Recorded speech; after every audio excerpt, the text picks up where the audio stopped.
Veréis, yo os voy a hablar de la teoría de los alienígenas ancestrales. Hace bastante tiempo surgieron míticas figuras como Erich von Däniken y otros arqueólogos que intentaban ver o buscar evidencias en culturas antiguas que avalasen la existencia real de seres de otro planeta, extraterrestres. Pero bueno, yo humildemente lo he hecho durante unos 4 o 5 años y he difundido por internet, mediante artículos, audioprogramas, entrevistas de radio o incluso en videoprogramas en YouTube sobre todo este tipo de temas. Y bueno, yo lo hacía porque simplemente me gustaba. Y un día me di cuenta de que había más de 300.000 personas que seguían mi contenido y yo lo vi como algo bastante grato, ya que encontrarme con personas que tenían las mismas inquietudes que yo, para mí eso fue un regalo.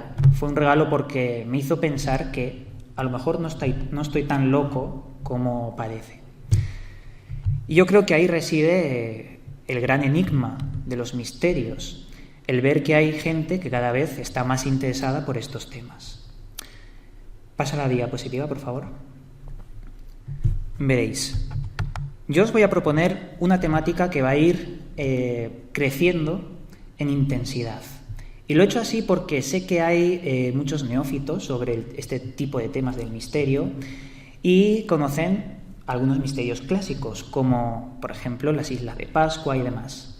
Pero después de esta mini introducción vamos a hablar de misterios algo más desconocidos, algunos más inquietantes y otros que pueden dejarnos la sangre helada, ya que hay una especie de encubrimiento, una serie de poderes que están detrás de los gobiernos controlando un montón de cosas que no se quiere que se sepan.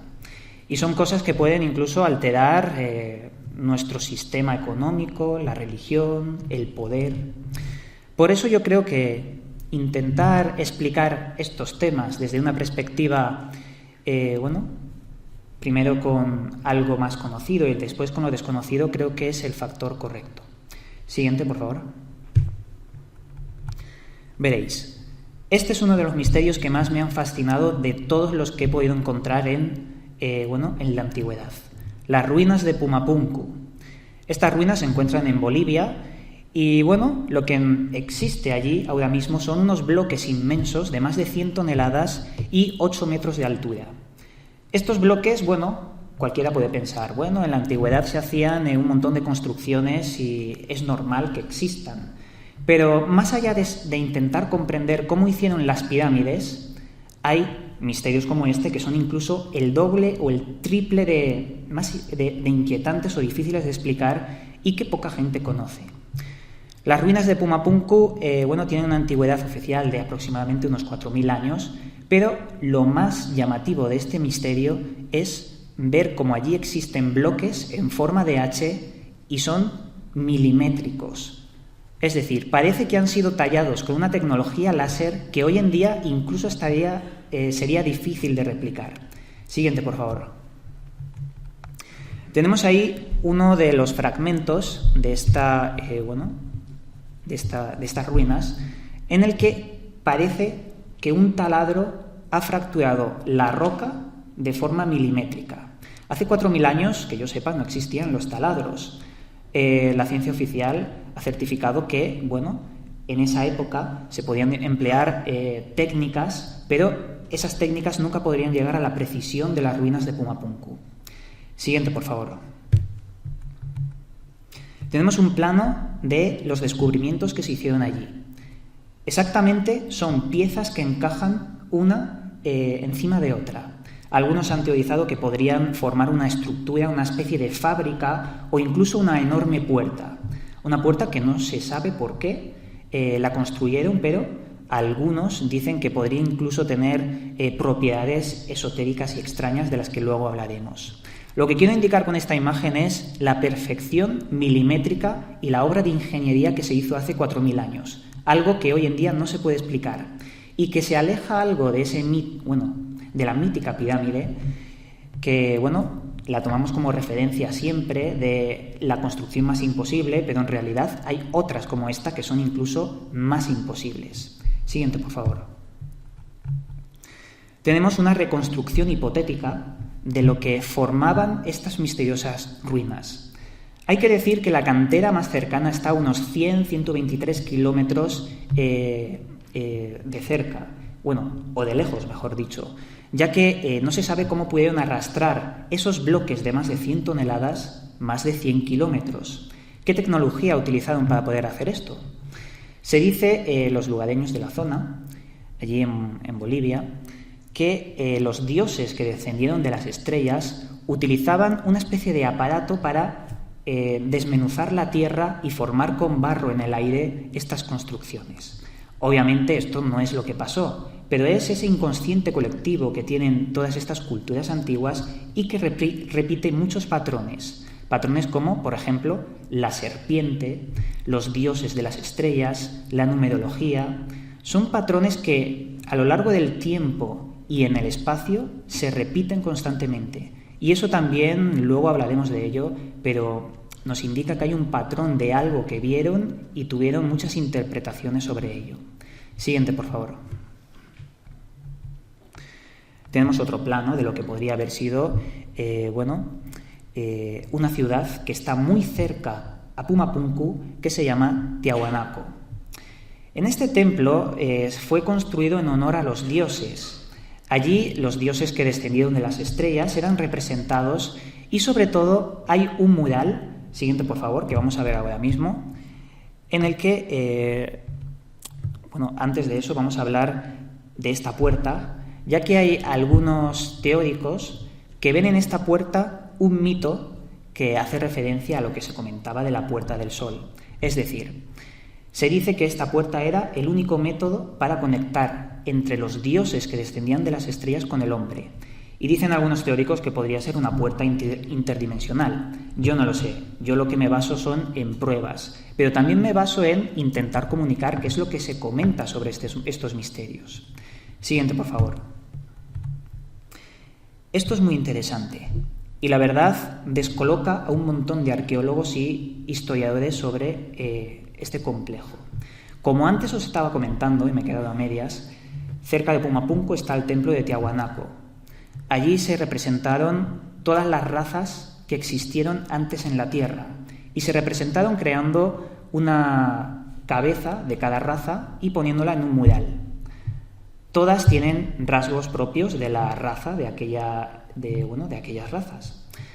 Pero hay una que tiene la cabeza en forma de un gris, un extraterrestre que, es muy popular dentro de la ufología, el típico enano cabezón con los ojos oblicuos, pero allí aparece representado. Unos han querido ver en esta representación esa figura del extraterrestre, otros están totalmente diciendo lo contrario. Yo no lo sé, pero el caso es que es inquietante. No os he puesto la foto porque era un mero comentario. Pero esto que os tenéis ahora mismo ha sido llamado la Fuente Magna y fue encontrado en el lago Titicaca, que está muy cerca de Tiahuanaco. Lo más impresionante es que tiene escritura cuneiforme, y la escritura cuneiforme es propia de la antigua Sumeria. ¿Pero qué hace esto en Bolivia? Está separado a más de 14.000 kilómetros. Es algo tremendamente extraño, no se sabe por qué está ahí, pero sin embargo fue encontrado. Esto hace referencia al dios Viracocha, que está también representado en el templo de Tiahuanaco y que está en medio de todo el templo, siendo reverenciado por todos los habitantes que vivían anteriormente en ese lugar. Lo particular de Viracocha es que tiene una morfología propia de los sumerios. Antes no se representaban dioses con grandes barbas en la zona, pero este dios sí que tenía barbas. Y la conexión con la Fuente Magna nos habla de que existe una realidad entre Sumeria y todos o casi todos los pueblos del mundo, ya que la cuna de la civilización podría haber estado en Sumer. Siguiente, por favor. Vamos a ir a la isla de Pascua, pero no vamos a hablar de lo típico, sino de un misterio, el último misterio que yo he titulado, que se esconde en lo más profundo de la cultura Rapa Nui. Rapa Nui son los que vivían allí. También hay que decir que la isla de Pascua es más conocida por la isla de Rapa Nui. Son tecnicismos.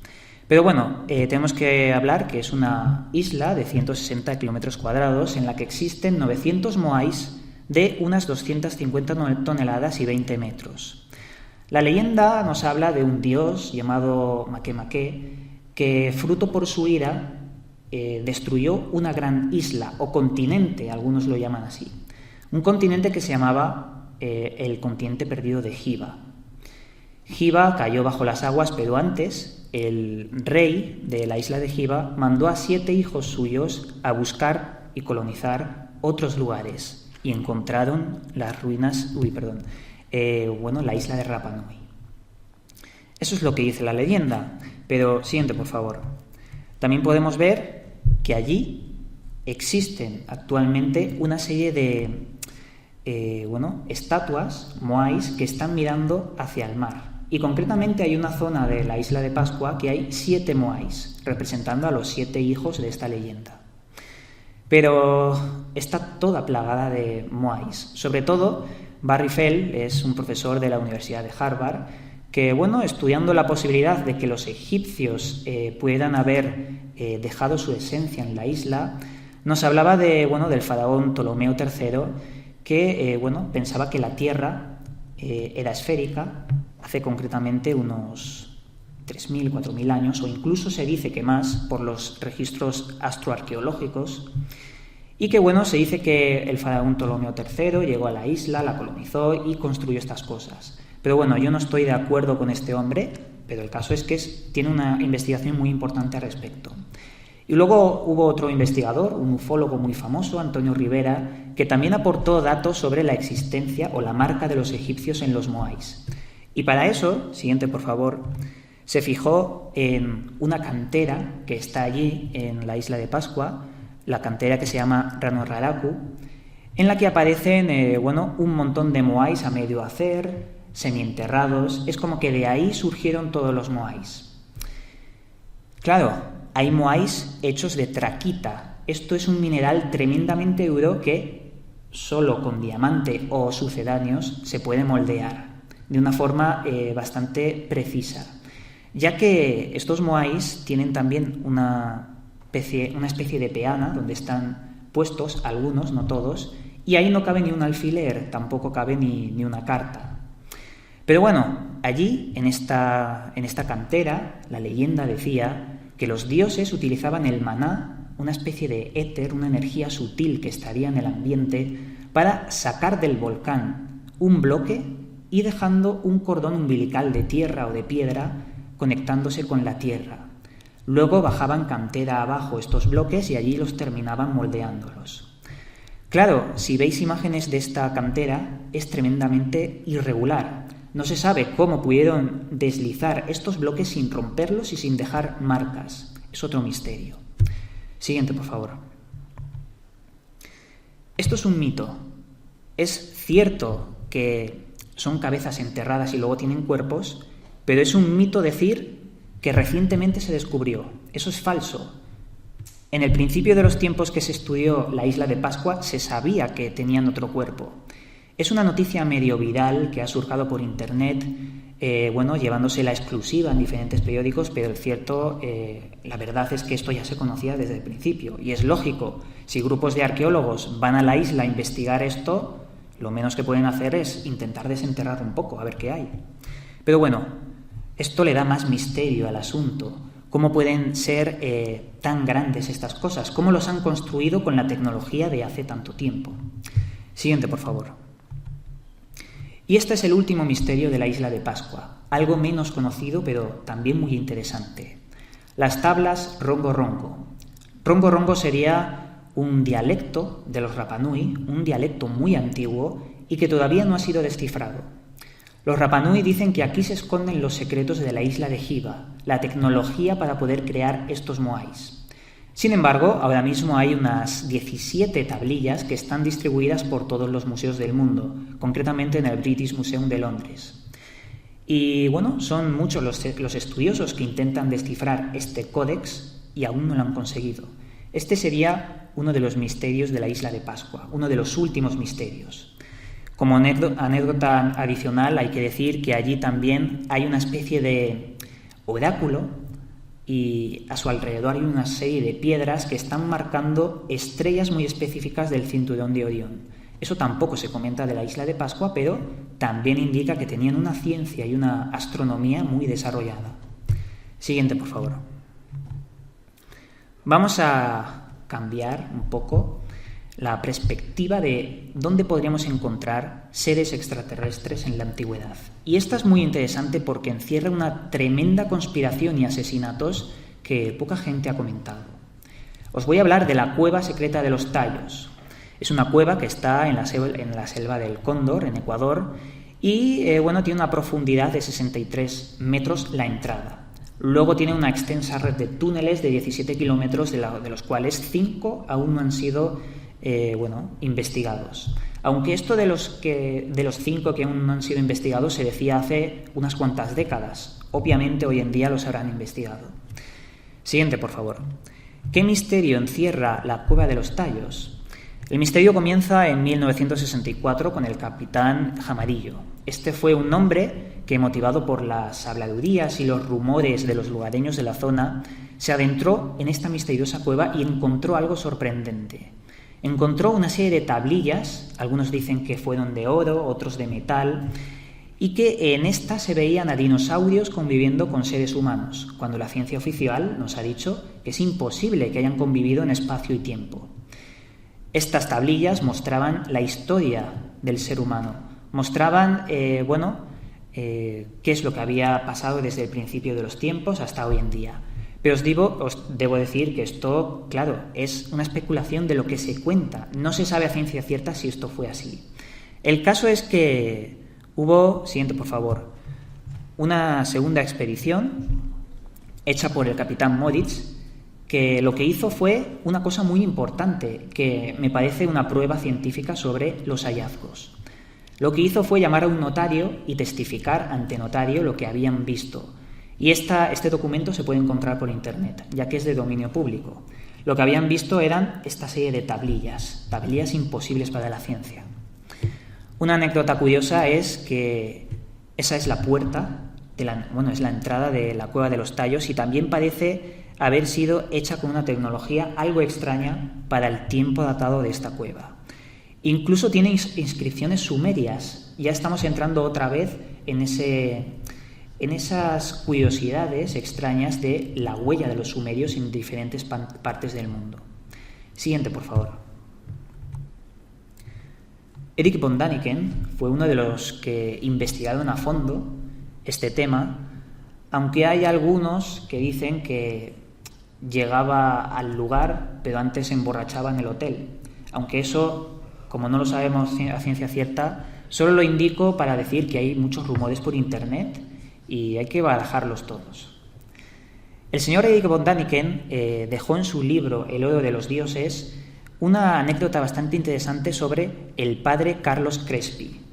Este hombre recogió un montón de tablillas que habían sido sustraídas de la cueva de los Tallos durante mucho tiempo y las almacenaba y las custodiaba en su casa. Este hombre desapareció junto a todas las tablillas con el tiempo. Hoy en día no se sabe su paradero ni tampoco las tablillas, pero el caso es que sí que existen fotos reales sobre lo acontecido. Siguiente, por favor. Neil Armstrong, el hombre que pisó la Luna en el año 69, cuando bajó de allí, tuvo un fuerte sentimiento de intentar buscar vestigios de vida extraterrestre en la Tierra. Y lo primero que hizo fue ir a la cueva de los Tallos. Hizo una expedición junto a un grupo de hombres para intentar recuperar las tablillas. Se dice que en esos 5 kilómetros de túnel no explorado encontró una serie de tablillas que también almacenó y se la cedió a la iglesia de los mormones. Los mormones lo que hacían era, reverenciaban un ser extraterrestre que bajó del cielo. El señor Smith fue el quien encontró un libro que se le dio, y en este libro habían una serie de tablillas de oro muy parecidas a las que supuestamente se encontraron en la cueva de los Tallos. Por eso los mormones también metieron mano en el asunto e intentaron recuperar esta serie de tablillas. Siguiente, por favor. Ahora os voy a hablar de otro misterio también muy interesante, algo más desconocido, pero que nos deja un inquietante muy grande sobre el misterio de energía nuclear en la antigüedad. Veréis, este hombre es un trabajador de una empresa francesa de la planta nuclear de Pre-la-Halet. Este hombre lo que hizo fue investigar por qué se detectó en esta central nuclear de Francia muestras de uranio 235 con una particularidad que era variable en un porcentaje muy pequeño. El uranio, si varía, es porque tiene unas propiedades muy distintas y se dice que, investigar esto era porque creían que estaban siendo engañados por las empresas de extracción en las minas de Oklo, que están en África. El uranio se había contaminado con uranio empobrecido, o al menos eso era lo que ellos pensaban, porque esa variación era demasiado extraña. Siempre tiene que tener lo mismo para ser uranio puro. No sé si me seguís. Siguiente, por favor. La Comisión Francesa de Energía Atómica, la CEA, lo que hizo fue enviar varios hombres a las minas de Oklo para certificar qué es lo que estaba pasando con este uranio contaminado. Y lo que encontraron fue 3 canteras de hace más de 2.000 millones de años, casi la mitad del planeta Tierra de edad, en las que habían sido sustraídas 500 kilogramos de uranio 235, no empobrecido. Esto era equivalente a crear 3 bombas atómicas, pero claro, ¿quién había sustraído 500 kilogramos de uranio 235 hace 2.000 millones de años? Podemos pensar que puede ser algo natural, que la madre naturaleza es muy sabia y que en condiciones muy curiosas puede crear de forma natural estas cosas. Pero se encontraron 15 coincidencias bastante extrañas de que 15 veces la naturaleza haya podido realizar lo mismo. Y estas 15 coincidencias eran 15 reactores tremendamente aislados y con una serie de productos destilados que habían sobrevivido durante más de 2.000 millones de años. Claro, hay mucha polémica. Unos dicen que es algo natural, otros dicen que no puede ser natural. Y esto es una polémica entre científicos. Pero claro, no se ha llegado a una conclusión en concreto. Mi opinión personal es que eso fue utilizado mediante tecnología artificial para poder sustraer esos 500 kilogramos y crear explosiones atómicas. Y el mismísimo Oppenheimer, siguiente por favor, que fue el padre junto a Einstein, de la bomba atómica, dijo y declaró lo siguiente. Cuando le preguntaron ¿cómo se siente al haber detonado la primera bomba atómica en la Tierra?, Oppenheimer contestó: bueno, no la primera, aunque sí de la historia moderna.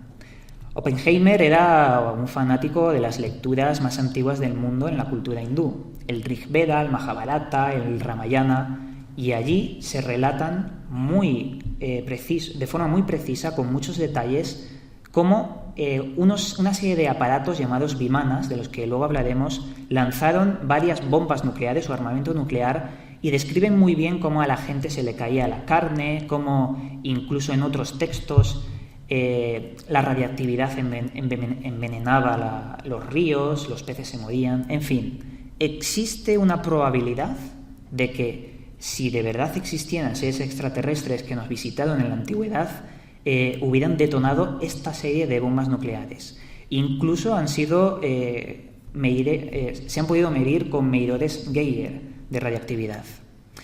Siguiente, por favor. Aquí tenemos a los vimanas, es una representación. Los vimanas, son una serie de aparatos que están muy bien descritos, que utilizaban mercurio, se escriben los propulsores, pero que aparecen en textos de hace más de 26.000 años. Y ojo con las fechas, porque 26.000 años es una brutalidad para poder hablar y mencionar sobre estas cosas en estos textos antiguos.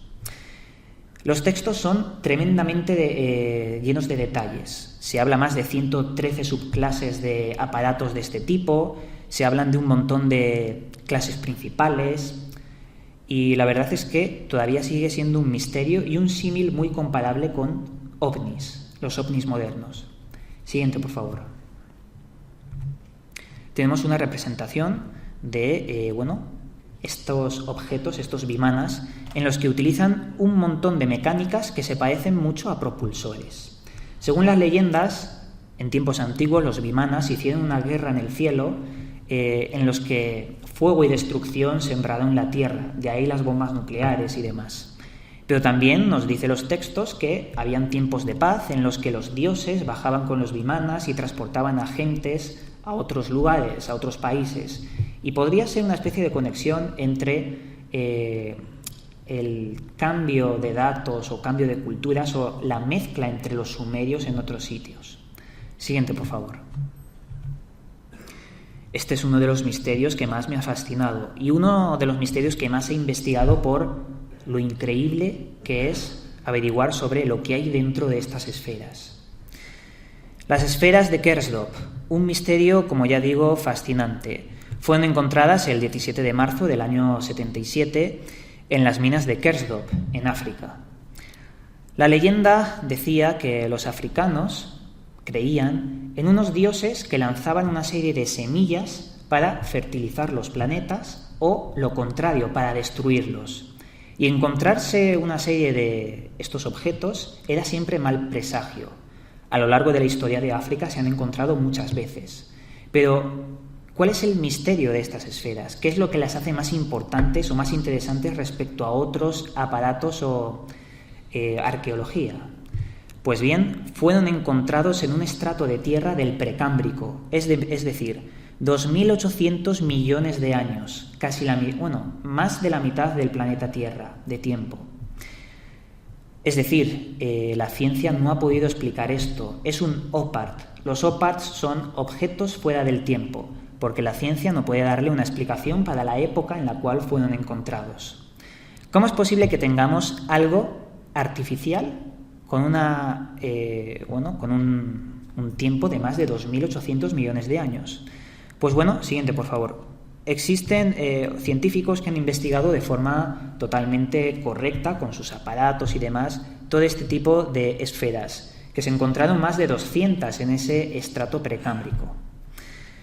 Roelf Marx fue uno de los primeros que las investigó y pudo determinar dos tipos de esferas: las que presentaban un metal de color azul, con líneas blancas, ciertos surcos y un agujero en medio de estas. Y luego, el segundo tipo era que tenían estas esferas un agujero cerrado y al romperlo salía un líquido volátil de color blanco y desaparecía con el contacto del aire. Algo también muy extraño. Luego no dejaba ningún tipo de resto para ser analizado. Siguiente, por favor. Estas son unas fotos para que veáis de qué objetos estamos hablando. Obviamente no es nada natural, esos surcos son artificiales. Y bueno, también hay que decir que se confunden con otro tipo de objeto llamado las esferas de Rusia, las esferas negras de Rusia, que vamos a ver a continuación. Siguiente, por favor. Las esferas negras de Rusia fueron encontradas en el año 75 y en un estrato de tierra mucho más moderno, pero también llamativo para la ciencia, en un estrato de 10 millones de años. Claro, hace 10 millones de años tampoco existía tecnología para poder crear estas cosas. El cantero que la encontró le dio un montón de golpes para ver si podía reventarla y a ver qué había dentro, pero no consiguió romperla. Y quedaos con ese dato porque luego hablaremos de que es posible que este hombre podría haber reventado toda la región de Rusia si hubiera abierto esa esfera. Veréis, el doctor Menkov y Valentín Fomenko eran uno de los más importantes en la época de la Federación Rusa sobre arqueología y análisis científico de hechos encontrados en cimientos arqueológicos. Este hombre, que encontró la esfera negra, se la dio a su hijo, y su hijo se la llevó al colegio, y en el colegio uno de los profesores la vio y notó que había algo extraño en esta esfera, por lo que se lo llevó a la Federación Rusa de Ciencias. Siguiente, por favor. Allí se hizo el informe más exhaustivo sobre estos aparatos. La densidad por centímetro cúbico era de 1,934 gramos. Esto último era muy extraño, puesto que era inferior a la densidad del cuarzo o la obsidiana. Utilizaron una máquina de rayos X, modelo RUP 150/300, y en esta encontraron que la densidad del núcleo era negativa. Y ojo con ese dato. ¿Cómo puedes tener algo una densidad negativa? Es decir, ¿es antimateria? Eso es lo que decían estos hombres. Pero claro, la antimateria es algo bastante controvertido. Cuando la antimateria toca la materia, explota en una deflagración bastante importante. La antimateria no es ningún mito, se ha podido reconstruir, se ha podido crear en el acelerador de partículas, en el CERN, pero en diminutas proporciones. Se dice que es de lo más caro que puede generar la raza humana. Pero claro, ¿cómo es posible que en un recipiente de materia contenga antimateria? No tiene sentido. El caso es que midieron y la densidad era negativa. Pero certificaron que no había antimateria en el interior de estas esferas. Por lo tanto, ¿cómo es posible que no haya antimateria, pero la densidad sea negativa? Es otro misterio de estos objetos. Siguiente, por favor. Ahora vamos a cambiar de misterio. Vamos a hablar de unas pinturas muy raras que se encontraron en el desierto de Tassili. Veréis, este desierto se esconde en lo más profundo del desierto de Sáhara. Es una extensión de 800 kilómetros en las que se encontraron más de 100.000 pinturas muy extrañas. 100.000 son las catalogadas, incluso podrían haber más. Siguiente, por favor. Esta es una de las pinturas que se encontró. ¿No os llama la atención? ¿No parece algo que se asemeja a seres humanoides de la ufología? De hecho, tenemos una especie de objeto que se asemeja a un platillo volante. La verdad es que no se sabe cómo lugareños de la zona, hace más de 4.000 años, pudieron haber creado estas pinturas rupestres.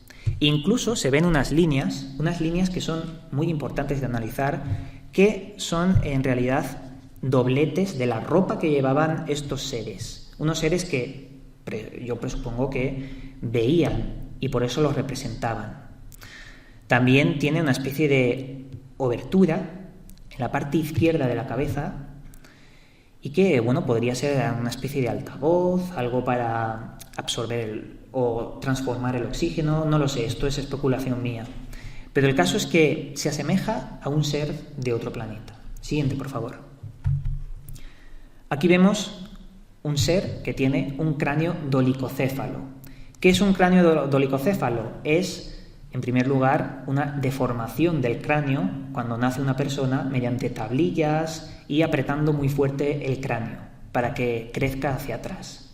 Pero luego hay otro tipo de cráneo dolicocéfalo en el cual el cerebro, los centímetros cúbicos, han crecido, no es que hayan crecido, sino que rellenan esa deformidad. Es decir, tú puedes deformar un cráneo, pero nunca van a aumentar los centímetros cúbicos de ese cráneo. De esto tenemos en varios museos. Por ejemplo, en el British Museum también se han expuesto, no sé si ahora los estarán exponiendo, pero en la antigüedad, hace unos cuantos años sí que había.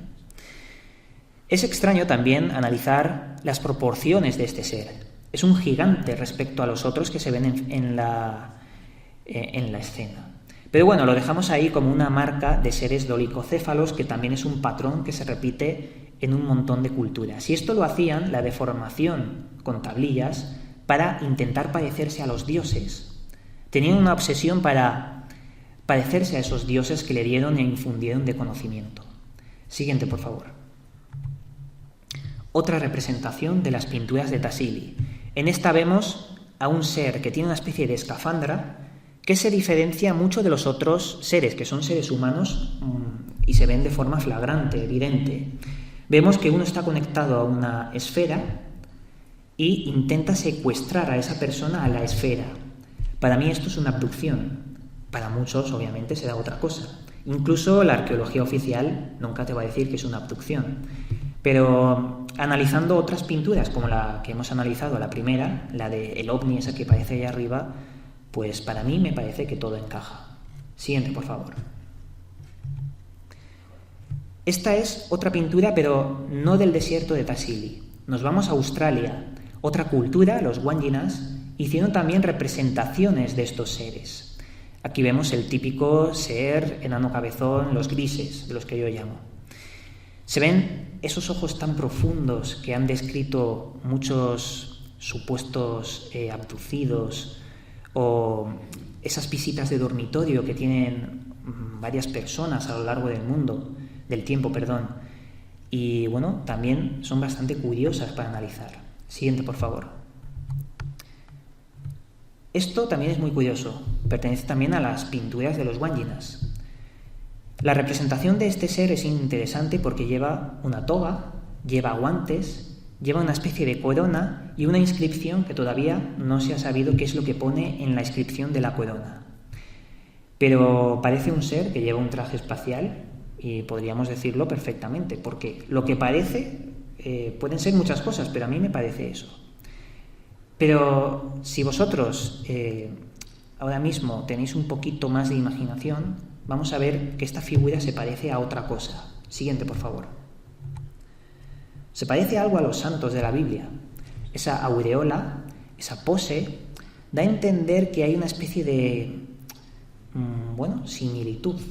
A lo mejor es lo que yo quiero, o lo que yo quiero ver, o no sé, o interpretación mía por estar siempre investigando estos temas. Pero no deja de ser curioso que tenga una similitud parecida. Siguiente, por favor. Y ahora vamos a pasar al arte pictórico de todo el mundo. Siempre han sido representados estos objetos a lo largo de la historia, ya sea en cuadros de la Biblia, ya sea en la Edad Media. La verdad es que iba a poner un montón de imágenes, pero claro, he pensado que podría ser hasta aburrido, porque hay muchísimas, y eso cualquiera en vuestra casa puede comprobarlo. Aquí tenemos 3 de las que he seleccionado. La de la derecha del todo es un retrato típico de un ovni que está intentando o abducir a una persona o lanzar señales. Pero a la izquierda también tenemos otro cuadro en el que hay una persona que está mirando al cielo y está concretamente mirando un aparato que parece metálico emitiendo una serie de luces. Luego abajo tenemos un cuadro de la Edad Media, un grabado, mejor dicho, de la ciudad de Nuremberg y Basilea.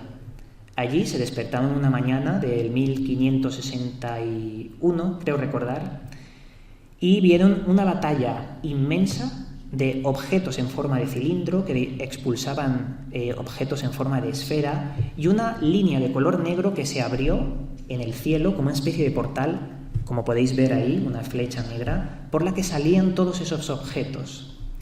Claro, esto impactó muchísimo a la sociedad de Nuremberg, de 1561. Y claro, también se representa en la escena cómo esos objetos que hicieron una guerra entre sí cayeron al suelo y se prendieron fuego. Se ve en la parte inferior derecha. Siguiente, por favor. Ahora vamos a pasar a un misterio que a mí me ha absorbido, porque he pasado muchas y muchas horas mirando fotografías en los servidores oficiales de la NASA. Y os debo decir que todo lo que os voy a presentar a partir de ahora está en los servidores de la NASA. Si alguien duda de que estas fotos han sido manipuladas o alguien las ha creado con Photoshop, yo puedo proporcionarle los links de los servidores oficiales de la NASA. Y eso lo considero muy importante indicarlo, porque lo que vais a ver ahora no está manipulado porque sencillamente está en sus servidores. Y si ha sido manipulado, han sido los propios de la NASA. No queda otra. En primer lugar, me gustaría que levantase la mano la gente que ve algo extraño en esta imagen. Vale. Como no se ve, vamos a ampliarla. Siguiente, por favor. En la parte derecha se ve ese objeto. Con el proyector se ve algo más atenuado, pero luego pasaremos a otra imagen, todavía no, para que lo veáis con más definición. Hasta ahora no está alterada con ningún programa. Se ve un ojo en la parte derecha de esta estatua que está en Marte. Un ojo con una pupila y simetría bilateral con la parte izquierda. Lo que pasa es que la parte izquierda parece haber sido destruida. Lo que sí que se ve es el principio del ojo izquierdo con su circunferencia, pero ha sido destruido. Al igual pasa con la nariz. Parece que está en una posición característica de si fuera una estatua. Y los dientes, que ahora no se ven muy bien, pero siguiente, por favor. Lo vamos a ver ahora. Esto ya lo he metido yo en un programa como Photoshop para meterle más brillo, contraste y que se vea mucho mejor esta evidencia. Y digo evidencia y me mojo. Yo pienso que esta es una de las imágenes más extrañas que se han podido encontrar en Marte. Insisto, si alguien le ha dejado, con el misterio en la sangre esta fotografía, yo le propongo que vaya en su casa y con 5 minutos de investigación la podrá encontrar y podrá analizarla por sí misma o por sí mismo en su casa. Yo lo que aquí veo es una estatua. Obviamente no es una cabeza orgánica, porque hay una erosión tremenda. Podemos ver los dientes de la mandíbula superior y de la mandíbula inferior. Algunos dicen que esos dientes son píxeles, pero no pueden ser píxeles en la mandíbula inferior, ya que se ve una especie de, ¿cómo decirlo?, una rampita en el diente del medio, que eso no es propia de un píxel. La verdad es que es inquietante, y yo creo que muchos de vosotros estáis pensando lo mismo. Aunque hay que indicar también la otra cara de la moneda.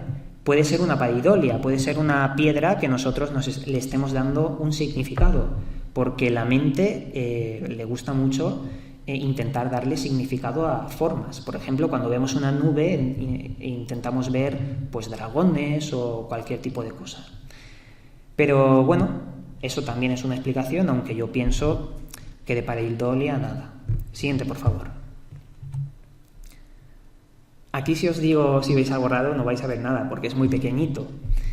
Pero esta imagen es de lo más reciente que hay ahora mismo sobre imágenes extrañas en Marte.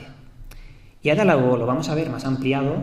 El misterio está en la parte derecha de la pantalla, la parte inferior derecha. Siguiente, por favor. Y lo vamos a ver ahora un poco más ampliado. Lo que se ve es una especie de fósil de algo parecido a un cangrejo o a una araña. Y está en los servidores oficiales de la NASA. Es de Marte, y esto es de las últimas noticias que hay. Algunos dicen que es manipulación, pero vuelvo a insistir. No puede ser manipulación si están los servidores de la NASA, a no ser que lo hayan hecho ellos. Se puede comprobar muy bien que este objeto tiene patas que son también de simetría bilateral. También algunos dicen que está en medio de un agujero o una grieta de esa piedra y está saliendo de la piedra. Mi personal punto de vista es que se trata de un fósil. Un animal vivo, no estoy seguro de que pueda ser. Pero claro, no tenemos datos. Hasta que no vayamos allí y lo comprobemos, no podemos saberlo. Siguiente, por favor.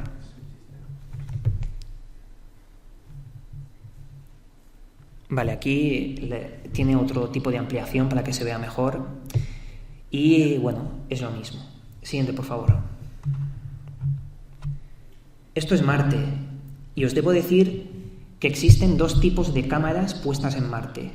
Una que se llama la cámara HiRISE, puesta en órbita en el 2008. Y luego otra del Opportunity, del Curiosity, puesta en el año 2011-2012. Las del Opportunity, que son más recientes, utilizan cámaras de 1,3 megapíxeles. Y las del HiRISE, que son más antiguas, del 2008, utilizan cámaras de $40 millones, con una resolución tremenda. Agua en Marte hay, porque estas fotos también son oficiales y lo que estamos viendo es agua, indudablemente. Se puede ver, claro, no sé si lo apreciáis, pero se ve las olas, cómo han erosionado el terreno, se ve el color verdadero de esas olas, de esa agua, y se puede ver los residuos de la arenilla que ha dejado ese lugar. Siguiente, por favor. Esta es una de las fotos con más resolución que existen sobre Marte. Y claro, no sé si mis compañeros van a poder hacerle un zoom desde arriba, ¿vale? Me hacen señas de que no. Pero sería muy interesante hacerle zoom e ir bajando para ver la calidad que tiene esa imagen. Intenta hacerlo con la ruleta del ratón o control alt y hacia abajo. Es que sería muy interesante verlo, pero por problemas técnicos me parece que no. Ahora lo hemos puesto al revés. Pero bueno, da igual, dejémoslo. Os digo, mira, bien. Se pueden ver los lagos tremendamente. Y a medida que vamos bajando, el color va cambiando. ¿Y por qué digo que va cambiando? Porque se ve muy bien diferenciado el agua del terreno árido de Marte. Incluso se ven ciertas compuertas, pero eso lo vamos a dejar a la especulación. Lo que veo aquí es flagrante, es bastante evidente. Pero bueno, también insisto, como no podemos verla bien hoy, os insto a que vosotros la miréis en internet, en vuestra casa, tranquilamente. Tenéis que buscar HiRISE fotografías y las tendréis todas. Siguiente, por favor. Esta también es una fotografía de zoom, pero como no vamos a hacer zoom, tampoco puedo explicarla muy bien. Aunque lo que vemos son residuos de lo que podrían ser animales o vegetación en Marte. Si pudiéramos acercar la cámara, la fotografía, lo que veríamos son una serie de árboles con una frondosidad en sus copas que se van también atenuando. Pero, siguiente por favor, vamos a ver de las fotografías de la cámara HiRISE una resolución que por aquí abajo creo que lo pone, es del 150%, si lo pone abajo a la izquierda, de estas fotografías de Marte. Es también una de las mejores, como ya he dicho, sobre una especie de vegetación que podría estar allí en Marte. Claro, oficialmente la atmósfera de Marte no es propicia para esta vegetación. Pero claro, ¿qué hacen estas fotos aquí? ¿Por qué existen? ¿Por qué las tiene la NASA? La verdad es que hay una reflexión muy profunda sobre este tipo de fotografías y el que lo muestre la NASA, que nos habla de que o nos están engañando o nos pasan por tontos o nos están preparando para hacer algún tipo de anuncio en el futuro. Del tipo, se ha encontrado una especie de animalito en Marte, se cree que este animalito vive en una atmósfera muy diferente a lo que creíamos. En fin, podría ser algo de eso, porque no creo que a los técnicos de la NASA se le pasen estas cosas. Siguiente, por favor. Vale, pues hemos llegado al final de esta ponencia. Y nada, espero que vosotros tengáis la misma curiosidad que yo por investigar y siempre acudáis a las fuentes. Yo creo que lo más importante es eso. En este caso de Marte es intentar buscar la evidencia en estos servidores. Y sobre los alienígenas en la antigüedad, yo creo que hemos visto por lo menos curiosidades que nos pueden hacer pensar de que la historia es muy distinta a la que nos han contado. Y con esto os doy las gracias por asistir a este evento. Mañana daré una ponencia con Iván Campos sobre Illuminatis, masonería, sociedades secretas y que yo creo que también va a ser bastante interesante. Muchas gracias a todos y hasta mañana.